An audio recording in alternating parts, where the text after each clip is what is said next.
I'm Chris Farrell from the All Things Good and Nerdy podcast, a wacky weekend morning show, part of the Gonna Geek Network, just like the show you're checking out right now. Shows on the network are individually owned, and the opinions expressed may not reflect others.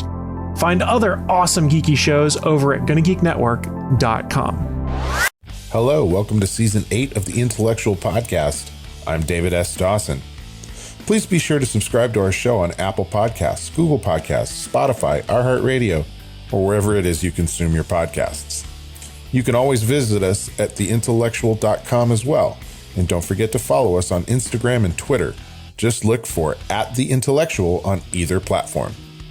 We've also joined Clubhouse. Intellectual Chats is our club, and you'll want to make sure you are following us on Clubhouse for additional live interactive content with us and the guests of these podcasts. So look for and follow Intellectual Chats on Clubhouse. Now, let's get on with the podcast. Talk hard and enjoy the mindgasm. The Intellectual Podcast starts now.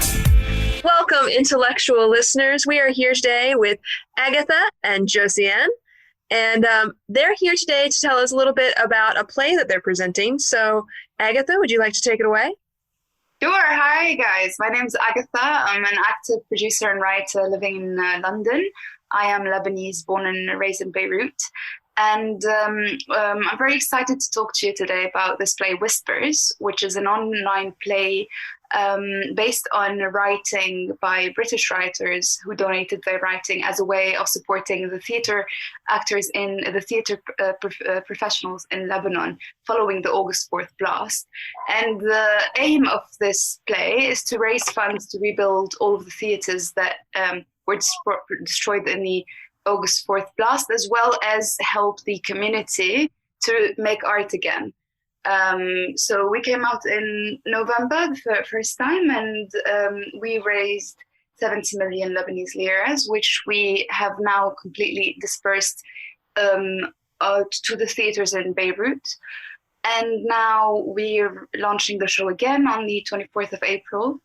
The aim this time is to build a support fund to help the theatre professionals that have been largely unemployed, not just due to the pandemic, which is a global problem, but also that's aggravated by the huge blast on August 4th and also the economic turmoil that Lebanon's going through at the moment.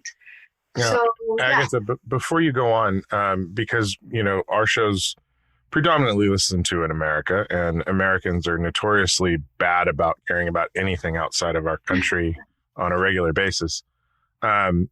What's been going on in Lebanon? Can you explain a little bit why there was a financial crisis going on already before pandemic happened? You know, what is the economic and social climate that has been going on there? Right. So from years ago, the exchange rate between the Lebanese pound and the US dollars was fixed at 1,500. So $1 would equal 1,500 Lebanese liras, which wasn't realistic at all. And then for years, the country was operating based on that exchange rate, which was not a real reflection on the inflation in the market. So that means that at one point we knew sooner or later the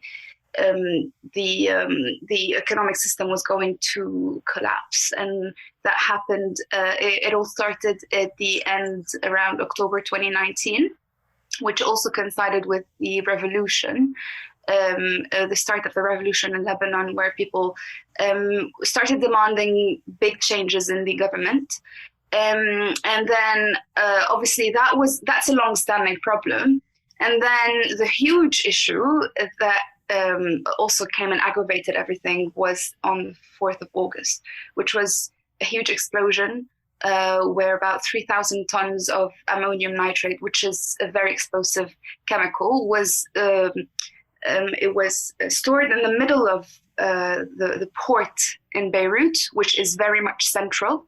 And obviously this is extremely risky, and there was, it was there for 6 years and nothing was done about it.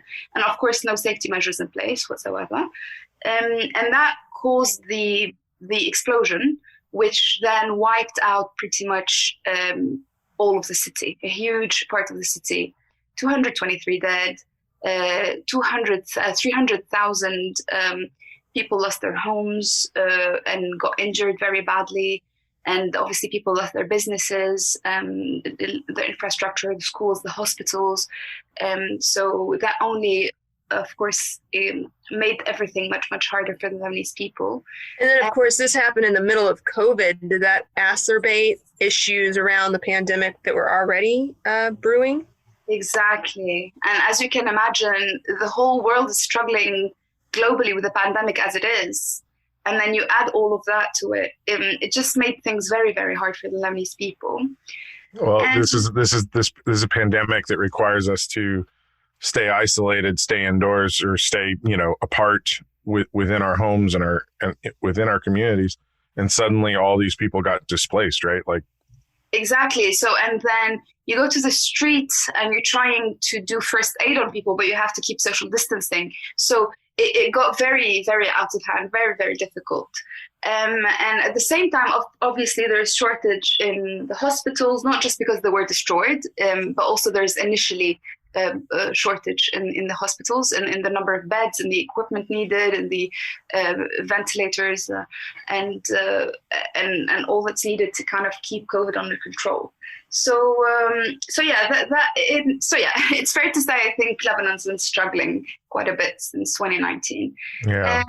I think it's also important to note that blast, you can say 2,700 tons of ammonium nitrate, and I don't think that means a lot to people, but it was the largest non-nuclear blast in history, correct? Exactly. And the history, but it looked like a nuclear blast. I mean, it was that big. It was crazy. Yeah, it was huge. It was huge. So there's a lot of talk about what it was, but the official investigation found that it was an accident.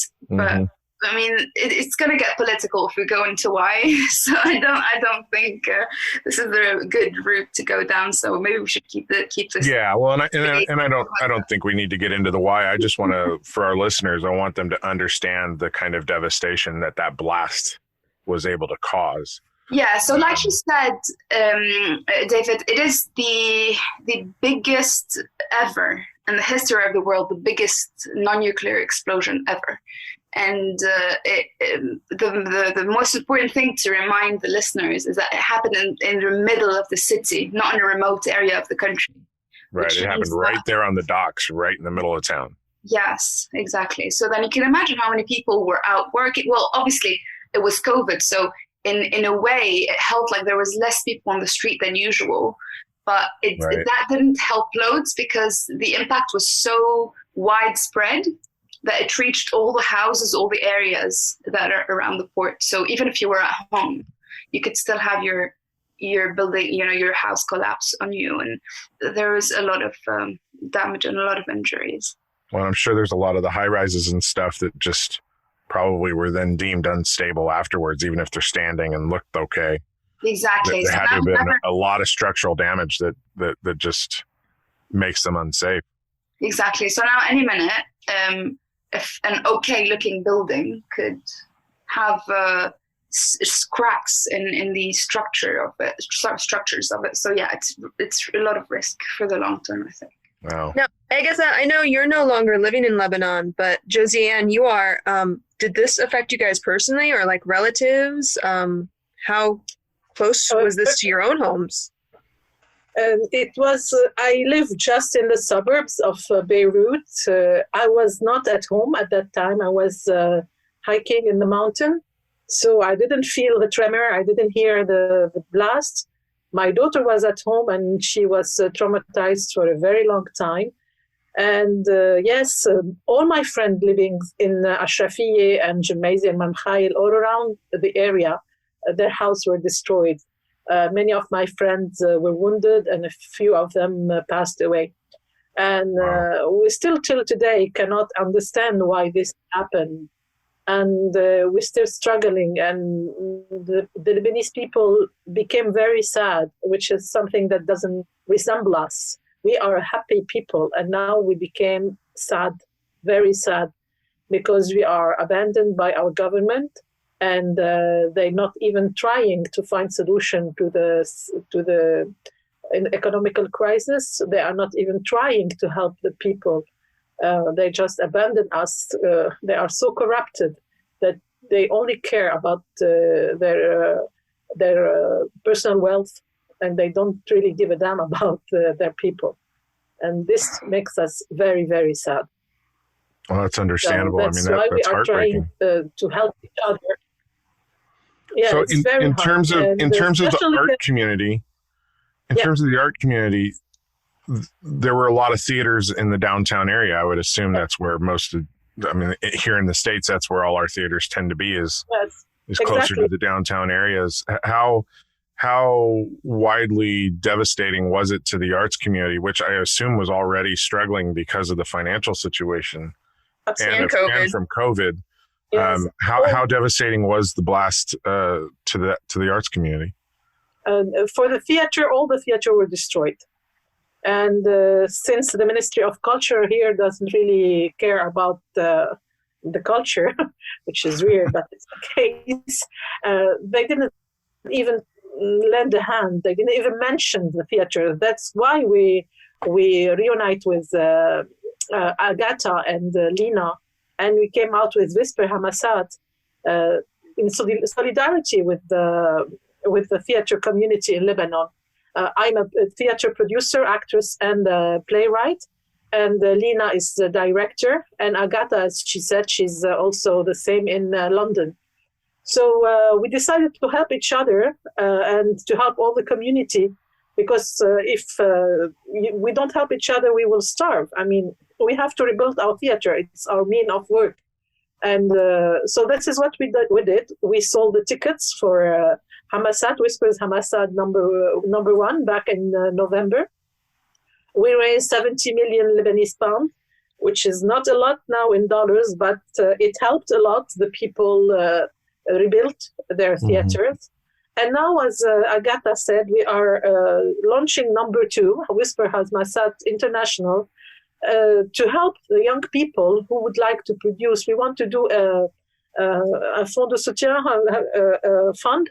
A fund for the support fund. The support fund for young people in Lebanon, because it's okay if we rebuild the theater, but we need people to work in them. And we are very afraid that because of the economical crisis, that the young artists will leave the country to look for a better life abroad, and even here stop being actress or actor or director or producer to do, I don't know, work in a shop or anything. So we really need to support them, to help them, so they stay here. Because if we don't have warriors fighting for theaters, we won't have a theater. And we are very passionate about our work, and I really believe that the theater is a real mean of communication, especially in our countries, where most of the area are either dictatorship or very very strict totalitarian. Yes, thank you. Governments that don't help people. And the lucky part in Lebanon that the theater is independent. We don't have a state theater. We are not funded by the theater, so we can say whatever we want, which is not the same in the Arab countries, where mainly the theater is funded by the state, so they cannot say what they want. Here we can say what we want. We still can. I don't know till when, but now we can still say what we want.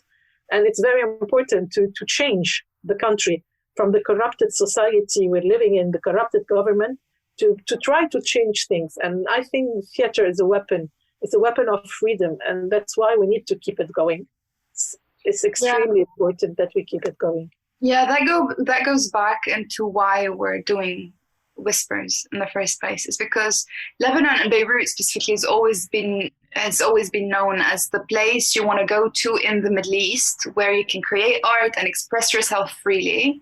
And if Beirut stops producing art, and all the artists leave either the industry or the country just because they want to survive, and it's impossible in this situation, then it's going to become very, very sad, because so much art was produced in Beirut over decades.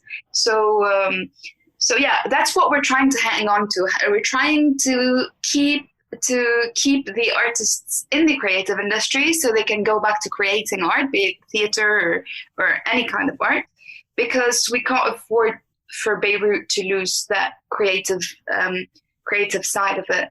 Right. Well, and the artists oftentimes are the ones who can, yes, they can subvert, they can speak truths that people, generally speaking, maybe are afraid to speak about. But I think artists also bring hope, right? And can spread a message of hope and possibilities of what the future can be. And I think the danger with a situation like what you have in Lebanon with a financial collapse and a government that's kind of like, sounds like on the brink of just not giving a crap about the people altogether.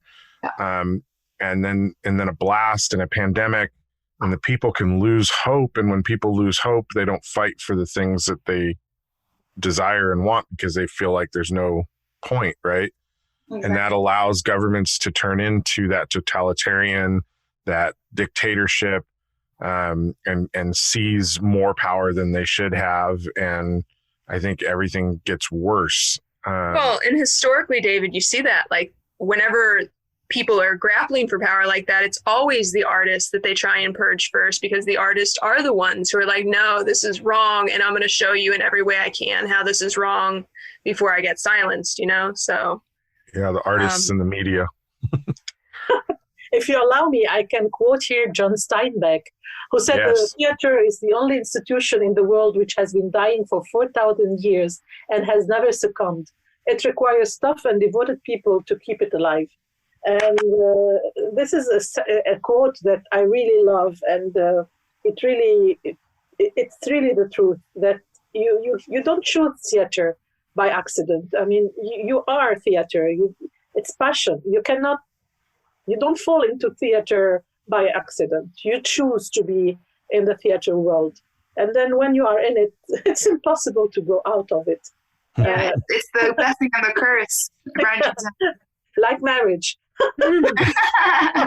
So well said. So no, I've never been married, so well, I'm divorced, so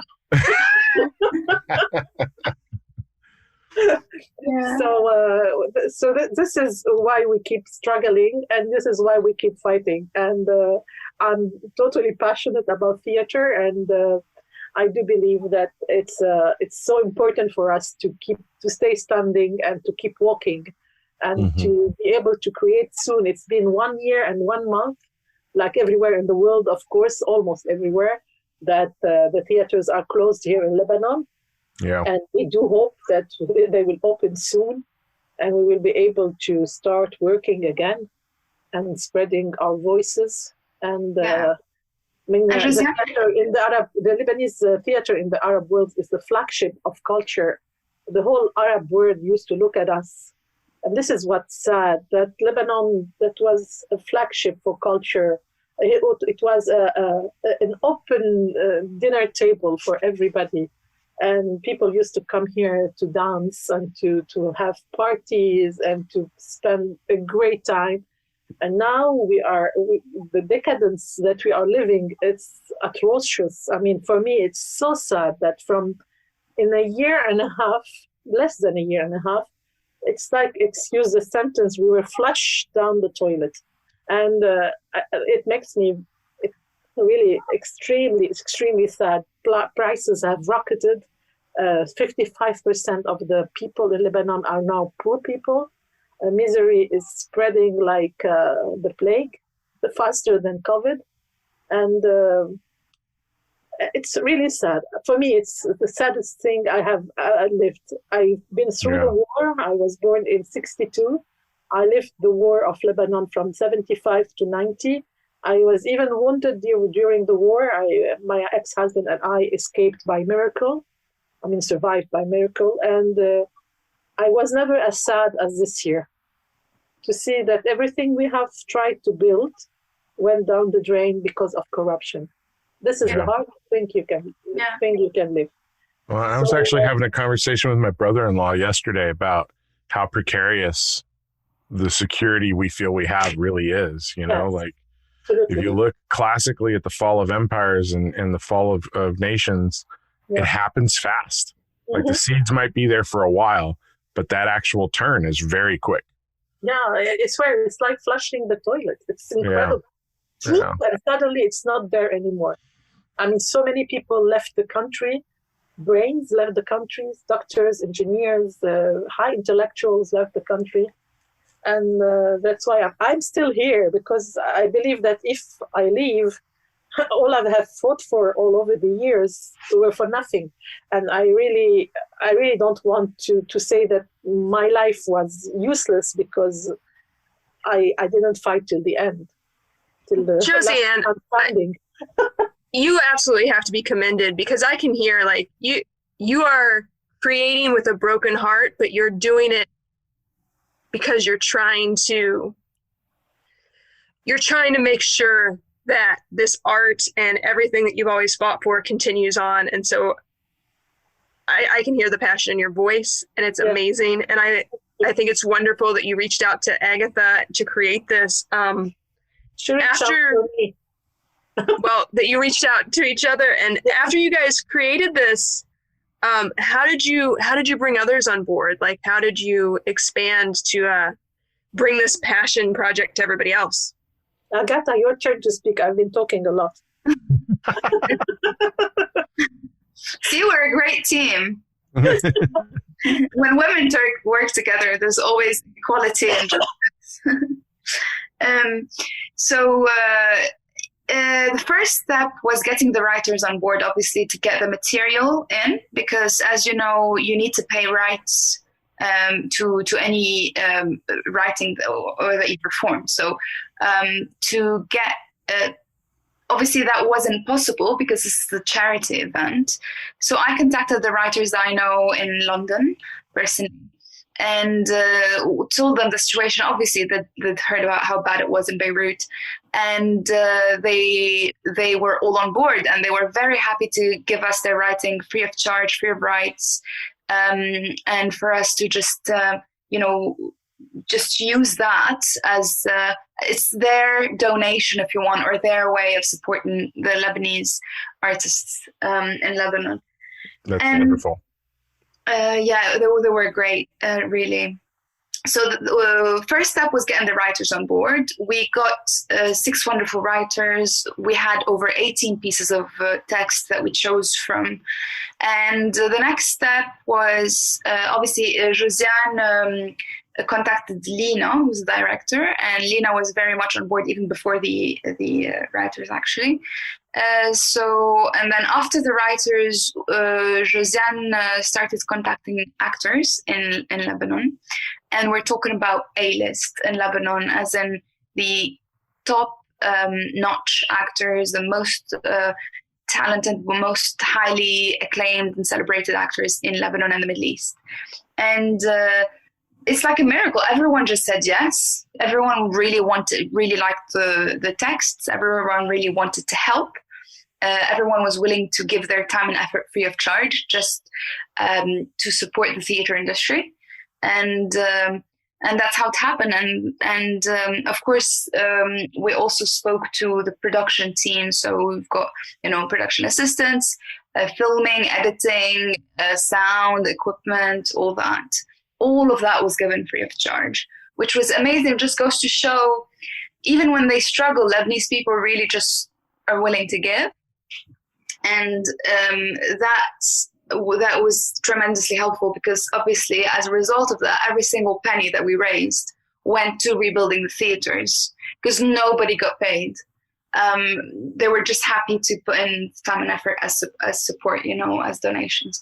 So that's how it happened. And then we did rehearsals for a few weeks, and then we filmed in one of the destroyed theaters in Beirut called Black Box in Ashrafiyeh, which is pretty badly damaged as well. So we filmed inside it, And when we raised all the money, we had a kind of a finance meeting, me, Josyane, and Lina, and we decided how to allocate the funds and how to do the disbursement, depending on every theater's size, every theater's kind of like the role they play in the cultural scene in Lebanon, and of course the intensity of the damages of every theater.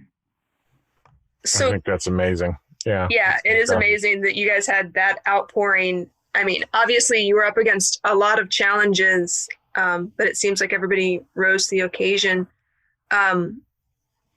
Was there anything that you found? I mean, obviously you were shooting in this theater that had been very badly damaged.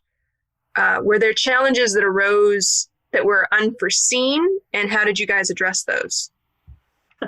I would say the hardest part and the whole thing was to upload the movie to YouTube, because the internet connection is so bad in Lebanon that it took us hours to upload the movie, and we were so scared not to be able to upload it in time. We had to improvise, and we went to a local distributor, I don't know if you call it like that, who has a private connection of internet through satellite. We found him, and we were able to upload the movie like just a few, not even 1 hour or 1 hour and a half. Like, wow. 15 minutes, like 30 minutes. Oh, wow. Yeah, we had to put a lot of strings. It was like a movie, you know, when it happens like a bomb, James Bond defused it and we stop at 007. Right down to the wire. Yeah. But otherwise, the spirit we had among us was incredible. And here I would like to quote our director, Lina Abiad, who said in an interview, we thought that we were helping the theater, but in fact, the theater helped us. Because we were so down after the blast of the 4th of August. Everybody was, there's no word to describe the state we were in. We forgot how to even think. We were just trying to survive and to help each other. And we were really sure that we will never do theater again, that we will never be able to produce again or act again or write again. And suddenly this project came from nowhere. I mean, from Agatha, she contacted me in September. And I mean, in the beginning, I started to say, for what are we going to do this again? We are going to have to build again. Who has the courage to build again and again and again? And we started.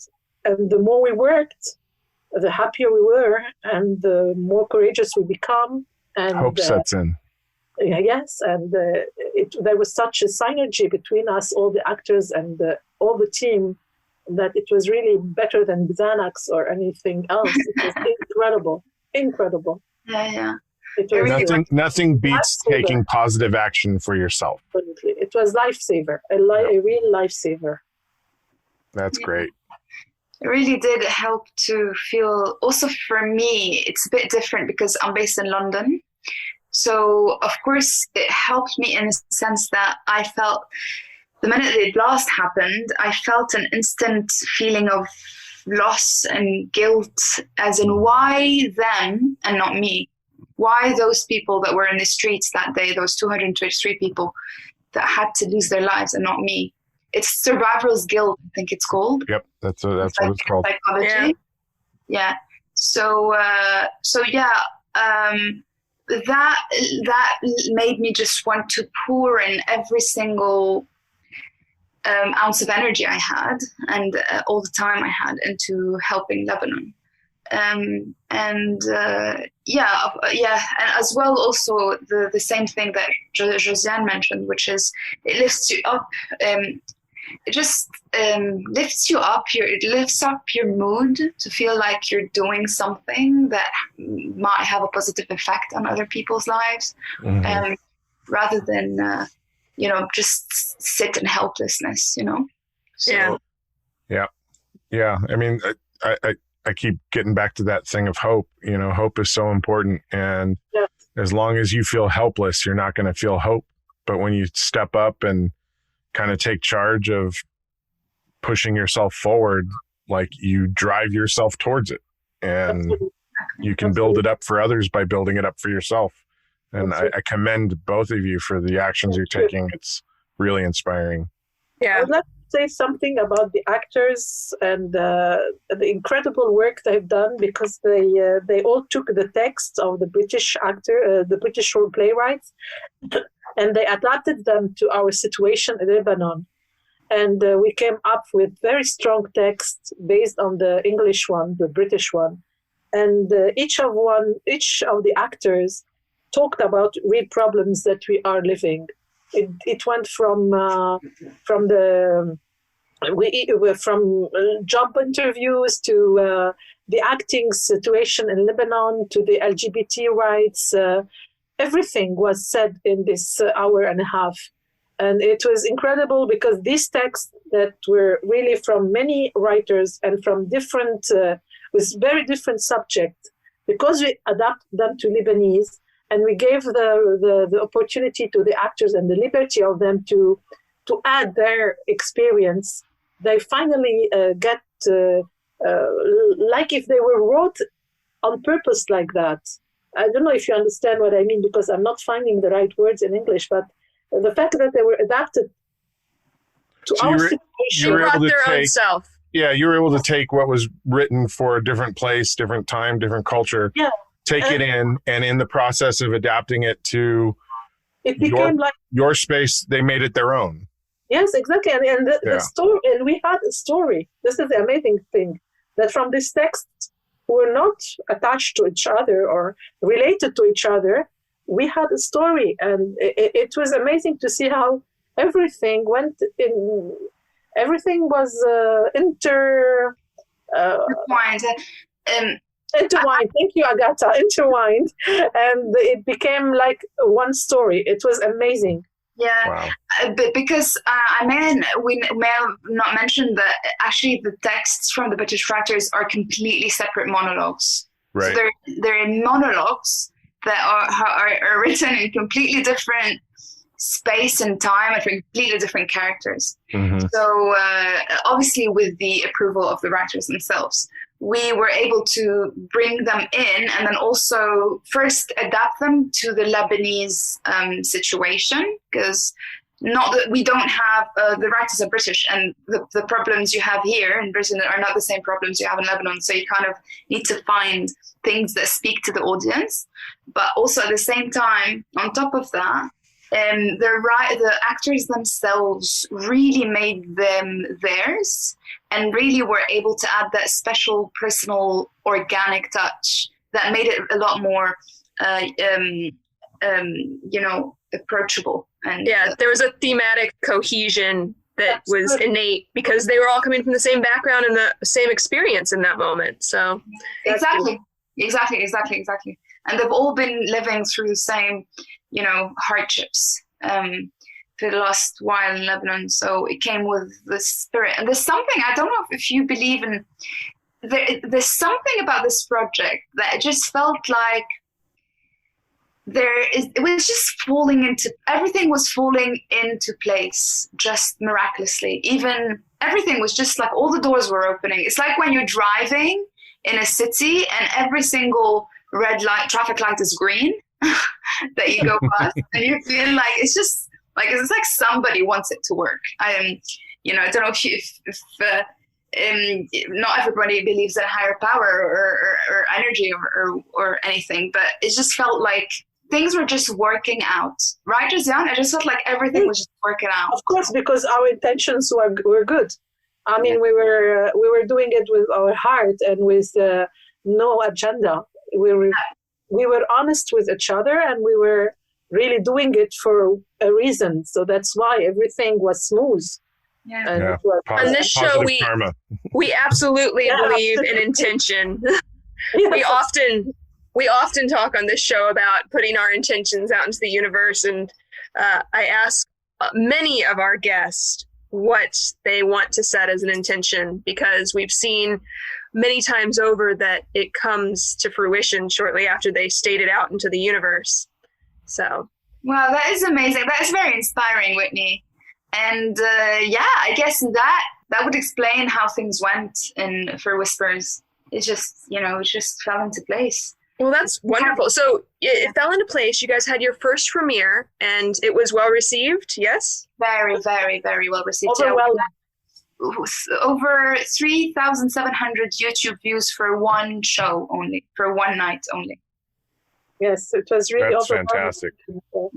And the critics and the reaction of the viewers were amazing. I mean, and it was healing for everybody. People were able to heal a little bit, especially with the last piece, which was played with famous actor Khabbaz and famous actress and director Nadine Labaki, who was in the Oscars, and she won also Palm in Cannes. She won the grand jury in Cannes, and they wrote their own piece based on our life as Lebanese. And it was so moving that people were really crying, and they all sent us messages that you made us cry, and it helped us face the 4th of August.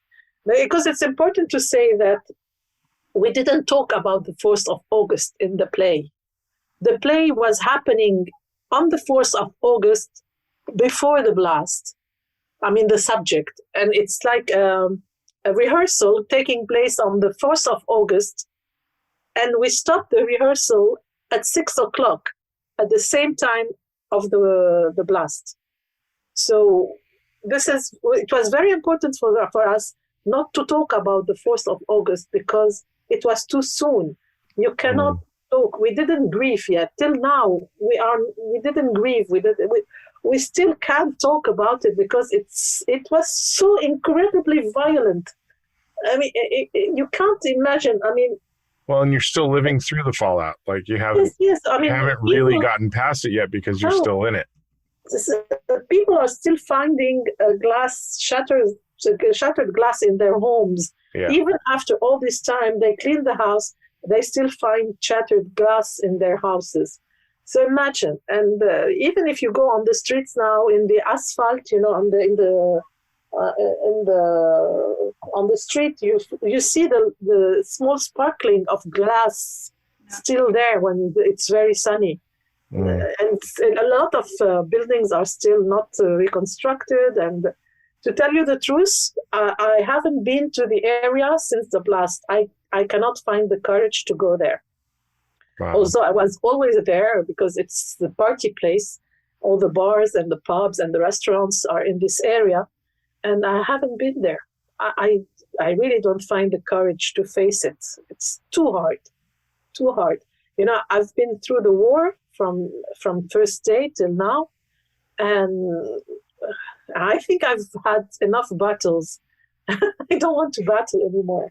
I really need to have a quiet life. I think we really deserve it. We really deserve it. My God. Unfortunately, I think we artists are not destined for quiet lives. We're called to speak up and stand up and give voice to people who don't feel they can. Right. Exactly.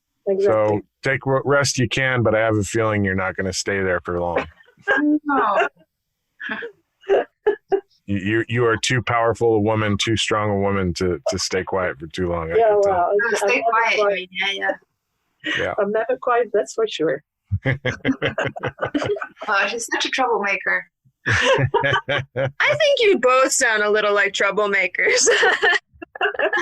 Yeah. That's good. That's what the world needs. Very active. Roseanne produced over 75 plays and musical shows in Lebanon. So oh my goodness. On the ball. Yeah, that's in like less than 30 years, I think. Well, it depends how old you think I am, Agatha. So since you were born 30 years ago. Well, and I mean, clearly you ladies are on the ball because look how quickly you pulled together this staging to get this play produced and to excellent reviews and reception. And now you're staging it again. Can you talk a little bit about the next iteration that you guys are staging? Sure. Go ahead, Agatha. Okay, so Right. So the first one, we raised all the funds and we spent them on rebuilding theaters. Now the theaters are rebuilt and they're in an operational state, but of course still closed. The next step naturally felt like it would be to kind of, I always like to quote Josyane. She said, put fuel in the tanks of these theater makers and theater professionals. So this is the purpose of this second showing. And the purpose is to raise funds and create like a sort of an endowment fund to support all the theater professionals in Lebanon, to help them make art again, to make them hope, give them hope, and not make hopefully they won't so they won't leave the industry or just get a corporate job just to survive, like many people have done. To just help them, make theater again, because we would be very, very sad to see Beirut not make theater and art again. Because that's why we have it with subtitles in French and English, so we can reach a maximum of people. It's because it's in Arabic, and we did the subtitles so people like you can watch it and understand. Yeah. Yes, of course. So yes, it's an online show as usual. You get the tickets on Eventbrite, or if you're in Lebanon, then on Antoine Ticketing. All the links are on our social media. And the show is on the 24th of April. It's a Saturday, starting is 7 p.m. UK time. It's going to be subtitled, so anyone can hopefully understand and enjoy the show. And of course, by buying a ticket, you would be not only enjoying hopefully having a lovely evening, but also 100% of the proceeds will go to supporting the theatre professionals of Lebanon. So you'd be helping tremendously as well. So yes, I do encourage everyone to have a look on our socials. It's called at whispers.hamasat, HAMASAT, and on Facebook as well. And of course, reach out if you have any questions.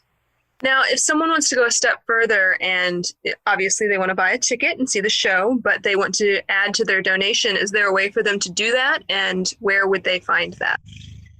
Yes, there is a Just Giving page, but we encourage people. We've done a setup where there's an unlimited number of tickets to buy.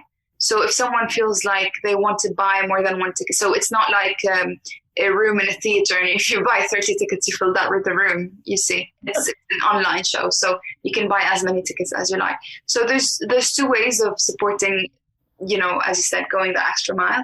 Either by buying as many tickets as you want, you don't have to buy just one. And by the way, the tickets are £12, 12 British pounds plus booking fee. So that adds up to about 13.50.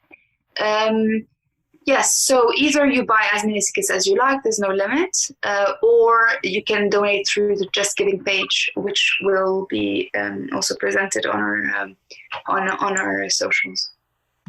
Okay. Well, I think I know a number of people I'm going to share this information with directly, including a friend of mine who's of Lebanese descent, who I think will be greatly interested in this.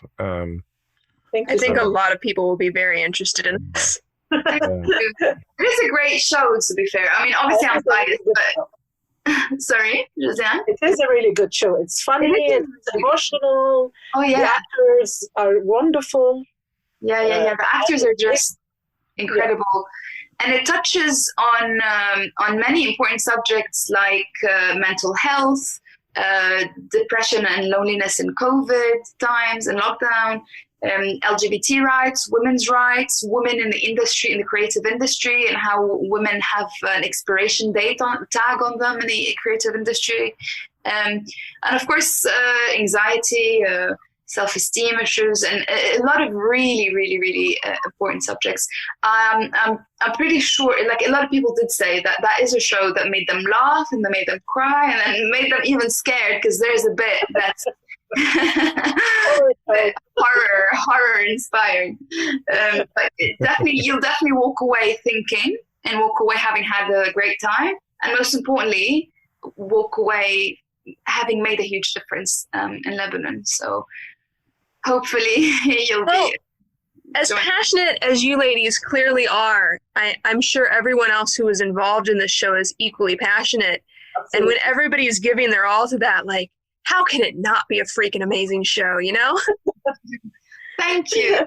I gotta say the generosity of all these actors with their time, with their energy, and they took it very, very seriously. Obviously, they're amazing professionals, but they put in so much work and effort to get the best show we can, because they just really cared, obviously, about the cause, which is we really want to see Lebanon create art and theater again. We can't afford to lose that. So it is definitely incredible. And the actors themselves are quite, well-renowned actors in the Middle East. Like Josyane said, we have Nadine Labaki, who's the director of Oscar-nominated Chacra, and also BAFTA, and the winner of the jury prize at the Cannes Film Festival. We've got Rita, who's the lead actress of the Oscar-nominated film The Insult, and that's only a couple of years ago. So recent nominations. And of course, all the others. Khabbaz is an absolute icon in the Middle East for drama and theater. And then we've got Talal Jurdi, who is also one of the lead parts in the Oscar-nominated film The Insult. But also such a professional, such an inspiring, amazing actor. And we've got, I suppose I'm just going to take the chance now to list all the actors. I'm going to go by order of appearance, because they're all obviously equally inspirational. Bernadette, Houdeib, Dory Samarany, Hagop, Ghougassian, Sany Abdul, and then there's myself. I'm in a small scene. And Bshara, Atallah, and Nada, Abou, Farhat, and Talal, Jurdi, and Nadine, Labaki, and Khabbaz, and Josyane has a cameo appearance as well, which is very, very, very funny. So look out for her. And don't forget Rita, Hayek, and Badih Abou. Oh yes, of course. Sorry, my bad. There's also cameo appearances from Rita, Hayek, and Badih Abou. And we have also to talk about the directing, the movie director, Farhat. Yeah. And of course, our director, the extremely talented Lina Abiad. She's one of the best Lebanese theater director. She's absolutely amazing. She really is, and she thinks out of the box. And I've seen her just transform a scene from something to something completely. Obviously, the essence is the same, but so creative, so innovative. But all of them, the theater director, Lina Abiad, Farhat, who's a very talented, also she did the film directing, because it was filmed, obviously, and edited. She did great editing and under a great, under a lot of pressure, and did a great work. And obviously Josyane, who's an absolute icon of the theater in Lebanon. Oh my God. You are. Yeah. And of course the sound technicians, the Hagop, Ghougassian, who's Ghougassian, Agatha. Hagop, Ghougassian. Yeah, he's also very talented, and we were very lucky. Literally everyone who played a part in this show was very dedicated and very talented. So it was an absolute pleasure to work on it, and I do hope people tune in on Saturday, the 24th of August. of April. April. No, I said August because the explosion happened on the 4th of August. Yeah, it's easy to get all those A's mixed up. But Yeah, and the 4s, yeah, right? It's 24th. Right, yeah. Believe me, Whitney and I have our share of verbal flubs on this show all the time. Absolutely, all the time. Do you edit them out? Sure. Well, ladies, it has been an absolute joy having you on the show. Thank you so much for sharing. You both are an absolute inspiration, and I greatly encourage our listeners to tune in and to buy some tickets, more than one, and help the Lebanese arts community rebound. I think it's super important, not just because these artists need to be working and need a place to work, but because I think it's instrumental in keeping the stability of that country going and helping them recover. And the identity of that country, because Lebanon Absolutely. is for the culture. Absolutely. I feel like I would be utterly remiss, though, if I didn't ask this question, because we've been circling around it so often in our conversation. Can I ask both of you, ideal future, either for yourselves or for this production or all of the above? Let's put it out there into the universe so it will manifest. What is your ideal future going forward? Mine is to stay alive in this country and continue being on stage, producing.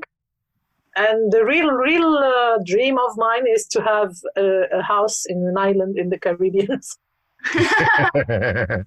I share that dream. How big am I allowed to dream, Whitney? Go big or go home. That's Yeah. My intention that I'd like to put out in the universe is to be able to keep working in the industry and creating and making more work and make all the projects that I have in my head. I have so many projects that I would love to make, and not just for the sake of making them, but because they matter a lot to me. Partly my film my feature film that I'm writing at the moment, and also a few plays. So hopefully, fingers crossed, I'd make all that happen and keep producing and making art and moving people's hearts and minds and pushing them to make change in the world. That's me. I have no doubt at all you will keep on moving people's hearts, because that seems to be your destiny, your trajectory. You're already doing it. Thank you. That's fantastic. Thank you so much, ladies. We appreciate you so much. Thank you for having us. Thank you for having us. It was such a pleasure talking to you. And I'll stay. And remember, it's only crazy until you do it. Yeah. Oh, best quote. Love it. Best quote ever. Yeah. Yeah, totally the best quote to end with. Yeah. Hello there, citizens. I am the terror that flaps in the night. I am the floaty that will not flush no matter how many times you try in the toilet bowl of crime. I am Darkwing Duck, telling you please, talk hard and enjoy the mindgasm. Whatever the heck that means. After all, you are watching Intellectual Podcast with your ears.